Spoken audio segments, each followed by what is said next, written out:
Well, we brought in the big boy for this one. There's a ton of trees that appear to be nice and luscious and green. However, that's all poison ivy you're looking at. So all these trees we're taking down are mostly dead ash trees.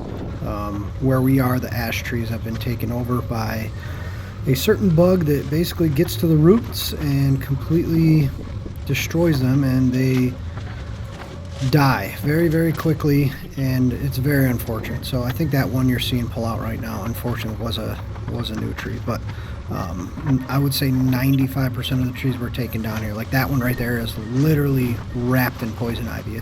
It's unbelievable the size of the vines that will creep up these when the tree dies. Clearly what happens is, what I've noticed, once that tree dies, all the nutrients that's being pulled from the ground from the tree is just left for the poison ivy to just take over. So some of these trees, it's kind of odd where it chooses not to touch a certain tree. It's very weird, but we literally have an entire, this is about 1.5 acres that we're clearing. Like I said, there are a few live trees in here, but again, that one right there, completely wrapped in poison ivy. When I first bought the property, I was like, oh man, look at this luscious, forest, all these woods. And then I realized, oh man, this is a death trap of poison ivy. So that's been the main goal, is clearing everything out, wiping out this invasive plant, and trying to make a safe haven for not only myself, but obviously my kids that are going to be playing around this area. So went through here with the excavator, clearing all these trees. The goal is also going to be to, you can't tell right here, but there is a massive ditch. It's about 12 feet deep in some areas that the town dug about 15 years ago to deal with some drainage issues along the local farms. And it's an excellent addition. I'm glad they did it. However, unfortunately, the surveyor that I use tried to make the best out of the situation, but the house will end up being about 10 feet away from the ditch. Now, we don't want that because obviously foundational issues, but also I don't want my kids to step outside the house and fall into a steep ditch. So we're going to do a lot of site work here. We're going to be not only just we're ripping all these trees down because we need to relocate the ditch actually. So we're going to move it over about 30 feet in some spots. It kind of does a curve along the property edge. That's one thing the town didn't do the greatest job in, is they just followed the easiest path. They didn't clear any trees out that were there.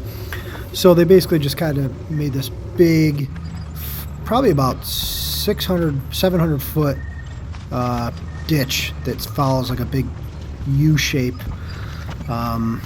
exaggerating slightly, not really a U, but it does bend out about a difference of about 20 feet. So we're cutting into the wood line, we're getting right to the edge of the property line, and then we're going to redig a ditch. You'll see in this photo right here, there's actually about 1.5 feet of topsoil. Some spots even 2 feet we dug down. Typically you only have about 6 inches of topsoil before you get to good base, but that's where my driveway is going to be going in. Now when the town dug the ditch, they placed all that topsoil on top, so that's been sitting there. Even though it's been 15 years, it's nothing's been on it, hasn't been farmed on, so it's definitely mushy. We had to dig out 2 feet of that topsoil. It may look like a mess around here, and it actually is, but we are making big progress. So last week we were able to actually finish clearing the trees all the way down the property line here. If you haven't followed our other videos, basically what we're doing here is trying to relocate this ditch. It's pretty deep, might not be able to tell on the video. We've actually cut down quite a bit here, but you can see where we're boxing out for the driveway here. This thing was at one point, even still about over here, about at least a 10-foot drop.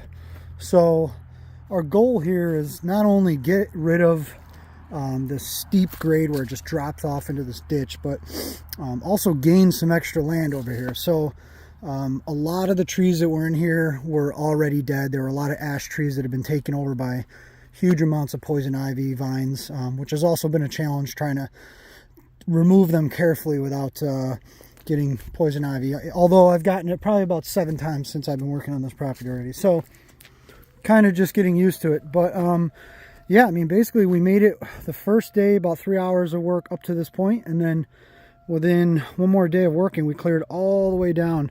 And the goal is, again, to basically fill in this existing ditch, relocate the ditch all the way to the edge of the property, but not only just relocate it, but make it more gradual. So it's almost not even a ditch. It basically will just be graded down to the point where the culvert pipe over there will meet up with the culvert pipe over there. We'll just take some laser shots here, figure out the grade, and that way I'll be able to almost mow all the way to the bottom of the ditch, because basically this thing is just for stormwater runoff, which, I mean, it's been raining the past few days and this thing's dry as a bone. So really only while it's raining is there some water. I mean, I would imagine if there was a heavy downfall of water, there could be quite a bit in it, but it doesn't ever sustain water or constantly hold any. So yeah, I mean, this is going to be awesome. The other goal to this was actually, there were a lot of, like I said, dead trees, and the house is going to be located right here. So we obviously didn't want these dead ash trees eventually falling on our brand new home. So some of them had to go anyway. We did keep any trees possible that we could that were alive. So there are some massive cottonwoods here that they're just absolutely huge. I always say they're kind of like Jurassic looking. Unfortunately, it's a crappy tree to have around your home because of all the cottonwood that drops, but they are really beautiful, and I don't want to kill anything if I don't need to. So the other good thing about this project, well, we really lucked out. We needed to build this pad up about a foot, and there's literally a natural formation, big lump of dirt right across from where we need to fill the dirt. Our original plan was basically just dig some really deep holes, pull some real good dirt out, fill the holes back in with more of topsoil and the not so good dirt that's kind of around parts of the area. So, but now, I mean, we lucked out. There's just this huge mountain of dirt here. We could just basically pull over, grade the site out, and we'll be good to go. So we're in the process of dragging some of these trees over. Today, I actually just came over to cut all the stumps off. I just finished that up. I'm tired. There was a lot of them, a lot of really big ones. This thing's taller than me here. So I cut everything off so that the excavator could just snap the rest of these, drag them into the field. We'll burn them over the next year. But yeah, I mean, our goal is get all the dirt dug out of here, build up the pad, grade it out, and just let it sit all winter. We're going to end up still doing the driveway, boxing the rest of the driveway in, so then the spring we'll be able to just immediately bring trucks in here, concrete trucks and whatnot, the crane for the trusses and all that. But our goal this year is basically just build the pad up, let it sit and settle over the entire winter. That's really going to be the best possible thing. I mean, without a doubt, we could, you know, pile the dirt up, grade it out, roll it, vibrate it, get it really packed in. But there's nothing better than just letting nature basically, you know, set its course and allow that rain and snow over the entire winter to just really pack that stuff in. And then we'll obviously roll it anyway, add stone and whatnot. But we're in no rush here. We really just want to do it right. Well, today is the day I've been waiting for a few months. We've been doing a lot of work on this property, getting the driveway set up and built off the road. But the main thing we wanted to do here was relocate this drainage ditch. So we started digging this morning, the new ditch, and we dug about 700 feet in about 5 hours. It's got a nice perfect grade to it. So the old ditch I'm standing on top of right now, this was about anywhere from 4 to 15 feet deep in some spots.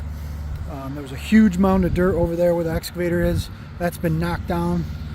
That's been awesome because all that dirt now is going to build up the slab for the house. So I did the math, some measuring. I gained about an acre of land by relocating this ditch. My property line is right there where the flags are. See some further over there. They had dug this ditch. It was 70 feet away from the property line in some spots. So we gained a ton of room, knocked down a lot of trees to be able to do this, but they were pretty much all dead ash trees that were sort of wrapped in poison ivy. So nice to have gotten rid of those. We kept all the big ones and any other ones that we could. There's a nice wood line here still, so that's good for privacy. But right now, I'll go walk over here to where the old ditch was, where it splits off. So that's sort of been filling with water until we get some dirt in here, and that'll eventually spill. And this original ditch was, it had an 11-foot drop all the way from up here by the road all the way to the very back. So we knocked that down a little bit. We did I think overall about a 6 to 8 foot drop. So it's not as steep. It just didn't need to be. That's why it was so deep in some spots. So we were able to make the ditch a lot smaller. And actually what he's doing down there right now is grading it. So it's not just going to be a ditch like this anymore. We're just grading it. So I'll be able to actually mow all the way to the bottom of this. This thing doesn't really hold a lot of water except for when it's really raining out. Other than that, it's pretty much bone dry in the summer. So I'll be able to mow right to the bottom of it by grading it like that. We don't have to worry about cars going in it. We don't have to worry about my kids falling 15 feet into a ditch. So it's going to be great. Like I said, right now they're just building up where the slab will be. And that's as far as I want to go this season, so that way in the spring I'll be able to start putting a foundation in over there and start building. And there you have it. We're about 95% of the way. We just have to backblade it with a dozer when it dries out a little bit more and throw some seed down. You could see the view from about 600 feet away from the road that we've gained well over an acre of property here.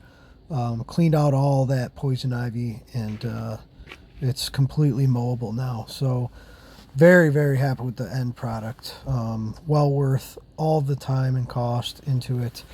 And if you guys like this video, subscribe, like it, and see you guys on the next one.